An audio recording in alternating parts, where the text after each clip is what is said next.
The Bengali টিউশনে তোমাদের সকলকে স্বাগত। আমি শুভময়। আজ তোমাদের রবীন্দ্রনাথ ঠাকুরের লেখা জ্যোতি নামক যে কবিতাটি রয়েছে সেই কবিতাটি আলোচনা করব। তোমরা যারা এসএসসি দেবে বলে ভাবছো তাদের জন্য এই কবিতাটি অবশ্যই পাঠ্য হিসেবে রয়েছে। তোমরা যারা 9-এ পড়ছো তাদের জন্য এই কবিতাটি নেই।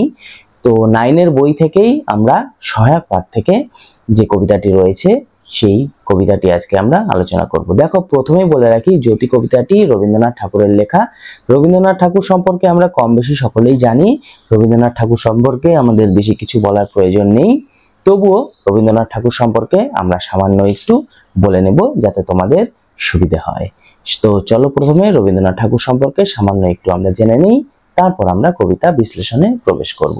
বাংলা সাহিত্যের নানা ধারা যার পূর্ণ স্পর্শে পূর্ণ হতে পেরেছিল সেই ব্যক্তি হলেন রবীন্দ্রনাথ ঠাকুর। রবীন্দ্রনাথ ঠাকুর 1861 খ্রিস্টাব্দে জন্মগ্রহণ করেছিলেন। তার কবিতা লেখার সূত্রপাত হয়েছিল মাত্র 8 বছর বয়স থেকেই। হিন্দু মেলায় উপহার, এই যে কবিতাটির নাম বললাম, এই কবিতাটি রবীন্দ্রনাথ ঠাকুরের প্রথম লেখা হিসাবে বিবেচ্য। কবিতাটি 1875 খ্রিস্টাব্দে অমৃতবাজার পত্রিকায় প্রকাশিত হয়েছিল। এছাড়াও কবির লেখা প্রথম কাব্যের নাম ছিল বনফুল। এছাড়াও কবির প্রথম মুদ্রিত কাব্য ছিল কবি কাহিনী। এরপরে নানান ধরনের কবিতা কাব্যগ্রন্থ পরপর প্রকাশিত হতে থাকে। তার কবিতায় যেমন রয়েছে প্রকৃতি প্রেম, তেমন তার কবিতা রয়েছে তত্ত্ব এবং দর্শনের কথা। বাংলা কাব্যধারাকে নতুন ছন্দ, নতুন গতিতে রবীন্দ্রনাথ এক আধুনিকতম সাহিত্যে নিয়ে গিয়েছিলেন। রবীন্দ্রনাথের উন্মেষ পর্বে, মানে প্রথম যে সমস্ত লেখা ছিল সেই উন্মেষ পর্বের আমরা কয়েকটি কাব্য কবিতার নাম দেখে নেব। সেই কাব্য কবিতার নামগুলি হলো সন্ধ্যা সঙ্গীত, ছবি ও গান, করি ও কমল, বনফুল, প্রভাত সঙ্গীত, ভানুসিংহ ঠাকুরের পত্রাবলী, কবি কাহিনী, ভগ্ন হৃদয় প্রভৃতি উল্লেখযোগ্য। এছাড়াও তার ঐশ্বর্য পর্বের যে কয়েকটি কবিতা রয়েছে তার মধ্যে উল্লেখযোগ্য হলো মানসী, চিত্রা, সোনার তরী, চৈতালি, কথা ও কাহিনী প্রভৃতি। এছাড়াও রবীন্দ্রনাথের অন্তর্বর্তী পর্ব, মানে একদম অন্ত পর্ব যে কাব্য কবিতাগুলি তিনি লিখেছিলেন সেগুলি হলো নৈবেদ্য, শিশু, স্মরণ, উৎসর্গ প্রভৃতি উল্লেখযোগ্য। এছাড়াও গীতাঞ্জলি পর্বে তিনি লিখেছিলেন গীতাঞ্জলি, গীতালি, গীতিমাল্য। বলাকা পর্বে তিনি লিখেছিলেন বলাকা, ভোলানাথ, লেখন, পলাতকা, পুরবী প্রভৃতি। এছাড়াও অন্ত পর্বে, সেই অন্ত এর আগেরটা যে বললাম সেটা অন্তর্বর্তী পর্ব, এবার হলো অন্ত পর্ব। সেই অন্ত পর্বে তিনি লিখেছিলেন পুনশ্চ, পত্রপুট, খাপছাড়া, প্রান্তিক, সানাই, আরোগ্য, শেষ লেখা, ছড়া ও ছবি, নবজাতক প্রভৃতি। রবীন্দ্রনাথ ঠাকুরের প্রচুর এর সম্বন্ধে বলা যেতেই পারে, তবে আমরা খুব ছোট হিসাবেই বললাম, মানে ছোট করেই বললাম। আর রবীন্দ্রনাথ ঠাকুরের মৃত্যু হয়েছিল 1941 খ্রিস্টাব্দে। এটা হলো রবীন্দ্রনাথ ঠাকুর সম্পর্কে সামান্য আলোচনা। এবার আমরা কবিতা সম্পর্কে আলোচনা করব। এটা ছিল মূলত রবীন্দ্রনাথ ঠাকুর সম্পর্কে আলোচনা। এবার আমরা এই জ্যোতি কবিতার যে উৎস রয়েছে সেই উৎস সম্বন্ধে একটু দেখে নেব, বা এটির উৎস সম্পর্কে একটু জেনে নেব। দেখো, প্রথমত বলি যে এই যে জ্যোতি কবিতাটি রয়েছে এটি একটি গীতি কবিতামূলক কবিতা। তো এই জ্যোতি কবিতাটি গুরু নাটকের অংশ বিশেষ, মানে গুরু নাটকের মধ্যে এই কবিতাটি ছিল। এছাড়াও এই কবিতাটি গীত বিতানের পূজা পর্বের বিবিধ অংশের 373 সংখ্যক গান এই কবিতাটি। এছাড়াও গীতালি কাব্যগ্রন্থের 101 নাম্বার কবিতা ছিল এটি। তো তাহলে আমরা উৎস সম্পর্কে সামান্য জেনে নিলাম। এবার আমরা যেটি করব সেটি হলো এই কবিতা আমরা একটু রিডিং পড়ে নেব। রিডিং পড়ে তারপর এই কবিতার বিষয়বস্তুতে প্রবেশ করব। দুয়ার এসেছ জ্যোতির্ময়, তোমারই হোক জয়। তিমির বিদার উদার অভ্যুত্থয়, তোমারই হোক জয়। হে বিজয়ী বীর, নবজীবনের প্রাতে, নবীন আশার খড়গ তোমার হাতে।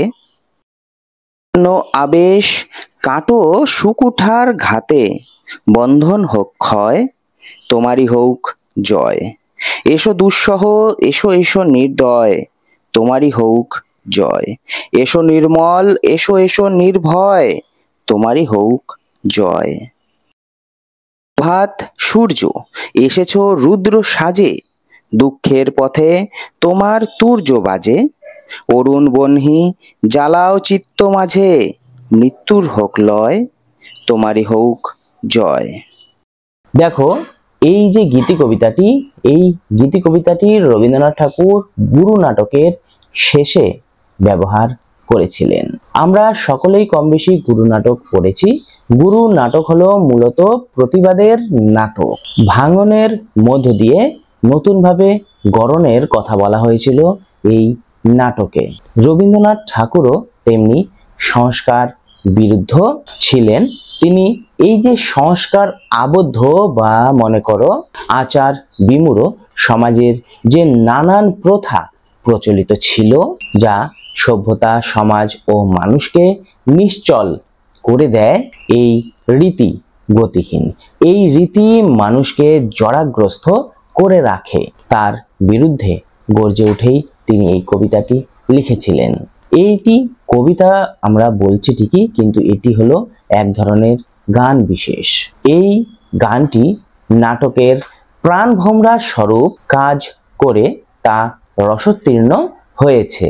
তাই আমরা প্রথমেই বললাম এই গীতি কবিতাটি আমরা গুরু নাটকের শেষে দেখতে পেয়েছিলাম, যেখানে গুরুকে প্রদক্ষিণ করে জুনক ও দর্ভকেরা এই গানটি করেছিল। অচলায়নে যে বিভিন্ন ধরনের সংস্কার ছিল, তার থেকে মুক্তি পেতেই এই গানটি বা কবিতাটি ধ্বনিত হয়েছিল। এই কবিতাটি লিখে কবি রবীন্দ্রনাথ ঠাকুর নবজীবনের বার্তাবাহীর জয় তিনি প্রার্থনা করেছিলেন। এই কবিতাটির মাধ্যমেই সমাজের নানান আচার আচরণ, রীতিনীতি, প্রথা ইত্যাদি যা সমাজ সভ্যতা বা মানুষকে নিশ্চল, গতিহীন, জড়াগ্রস্ত করে রাখে, তার বিরুদ্ধেই কবি গর্জে উঠেছিলেন। এই কবিতাটিতে কবি খুব সুন্দরভাবে অন্ধ কুসংস্কার ও ধর্মীয় গোঁড়ামির অন্ধকার ভেদ করে আসা বীরেদের জয়গান করেছেন। কবি বলেছিলেন যে বীর আবার খড়গ নিয়ে উপস্থিত হবে সমাজে এবং মানব সমাজকে সে কুসংস্কার মুক্ত করবে। দেখো, এই কবিতাটি যখন আমরা আলোচনা করেছিলাম, প্রথম যে লাইন ছিল, প্রথম লাইনটিতেই আমরা পেয়েছিলাম জ্যোতির্ময় নামক একটি শব্দ। তো সেই জ্যোতির্ময় শব্দটির অর্থ হলো দীপ্তিময়। কবি এই কবিতাটি লিখেছিলেন প্রভাতে বা সকালে, তখন তিনি ছিলেন এলাহাবাদে। আমরা যেমন দেখতে পাই সকালে সূর্য তার দীপ্তি নিয়ে ফুটে ওঠে, তেমনি কবি সেই সূর্যের জয় প্রার্থনা করে বলেছিলেন যে তোমারই জয় হোক।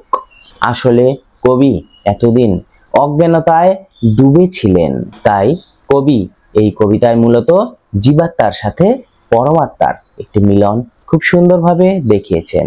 তাই কবি হে বিজয়ী বীর বলে সম্বোধন করে বলেছিলেন, নবজীবনের প্রাতে নবীন আশার খড়গ তোমার হাতেই রয়েছে।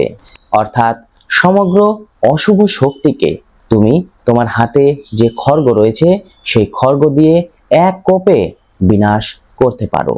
সেই জীর্ণ আবেশ কেটে যাওয়ার ফলেই যে পুরনো বন্ধন, সেই বন্ধন ক্ষয় হবে এবং তখনই কবি বলেছেন জয় হবে বা জয় নিশ্চয়। তারপর তিনি বলেছিলেন এসো দুঃসহ, এসো এসো নির্দয়। দুঃসহ বলতে এখানে যে কঠিনকে আমরা সহ্য করতে পারি না। তারপর তিনি বলেছিলেন এসো এসো নির্মল, এসো এসো নির্ভয়, তোমারই হোক জয়। আসলে যে কখনো ভয় করে না, কবি তারই জয়গান করেছেন এই কবিতায়। কবি বলেছিলেন প্রভাত সূর্য তুমি এসেছো রুদ্র সাজে। আসলে কি বলতো, সূর্য যখন উদিত হয় তখন তো রুদ্র সাজেই আসে। সূর্য এসে অন্ধকারকে নাশ করবে, এটাই কবি আশা করেছেন বা প্রার্থনা করেছেন। আসলে দুঃখের পথেই তোমার রণসিংহা বা বাদ্যযন্ত্র এখানে বাজে। আর তাকেই কবি তুর্য বলেছিলেন। আর কবি বলেছিলেন তোমার মাঝেই আগুন জ্বালাও, তাতে মৃত্যুর বিনাশ ঘটবে। এবং শেষে কবি বলেছেন তোমারই জয় হবে। দেখো, এই পর্যন্তই ছিল মূলত এই জ্যোতি কবিতার আলোচনা। আমি খুব শর্টে বললাম। এবার আমরা এই জ্যোতি কবিতার যে এমসিকিউ প্রশ্নোত্তর রয়েছে সেই প্রশ্নোত্তরগুলো নিয়ে আলোচনা করব। জ্যোতি কবিতাটি গৃহীত হয়েছে। অপশনগুলি হলো অচলায়তন, ফাল্গুনী, গুরু। সঠিক উত্তর গুরু। দুয়ার ভেঙে এসেছে। অপশনগুলি হলো রাষ্ট্রপ্রধান, অন্ধকার, জ্যোতির্ময়। সঠিক উত্তর জ্যোতির্ময়। জ্যোতির্ময় শব্দটি অপশনগুলি হলো স্বরসন্ধি, ব্যঞ্জন সন্ধি, র জাতীয় বিসর্গ সন্ধি। সঠিক উত্তর র জাতীয় বিসর্গ সন্ধি। বিজয়ী বীরের হাতে রয়েছে। অপশনগুলি হলো নবীন আশার খড়গ, কুঠার, ঢাল। সঠিক উত্তর নবীন আশার খড়গ। হে বিজয়ী বীর, নবজীবনের প্রাতে নবীন আশার খড়গ তোমার হাতে। রেখাঙ্কিত পদটি। অপশনগুলি হলো কর্মকারক, সম্বোধন পদ, সম্বন্ধ পদ। সঠিক উত্তর সম্বোধন পদ। জীর্ণ আবেশ বলতে কবি বুঝিয়েছেন। অপশনগুলি হলো নবীন আশা, নবজীবনের বাণী, অন্ধ কুসংস্কার ও ধর্মীয় গোঁড়ামি। সঠিক উত্তর অন্ধ কুসংস্কার ও ধর্মীয় গোঁড়ামি। প্রভাত সূর্য এসেছে। অপশনগুলি হলো মোহিনী বেশে, রুদ্র সাজে, জড়তি বেশে। সঠিক উত্তর রুদ্র সাজে। তুর্য শব্দটির অর্থ। অপশনগুলি হলো প্রাচীন রণবাদ্য বিশেষ, রণসিংহা, দুটোই। সঠিক উত্তর দুটোই। চিত্ত মাঝে জ্বালাও। অপশনগুলি হলো অরুণ বহ্নি, অগ্নিবহ্নি, দীপশিখা। সঠিক উত্তর অরুণ বহ্নি। তোমারই হউক জয়। এখানে তোমারই বলতে বোঝানো হয়েছে। অপশনগুলি হলো নবজীবনের বার্তাবাহীকে, মহামানবকে, আপামর মানুষকে। সঠিক উত্তর নবজীবনের বার্তাবাহীকে।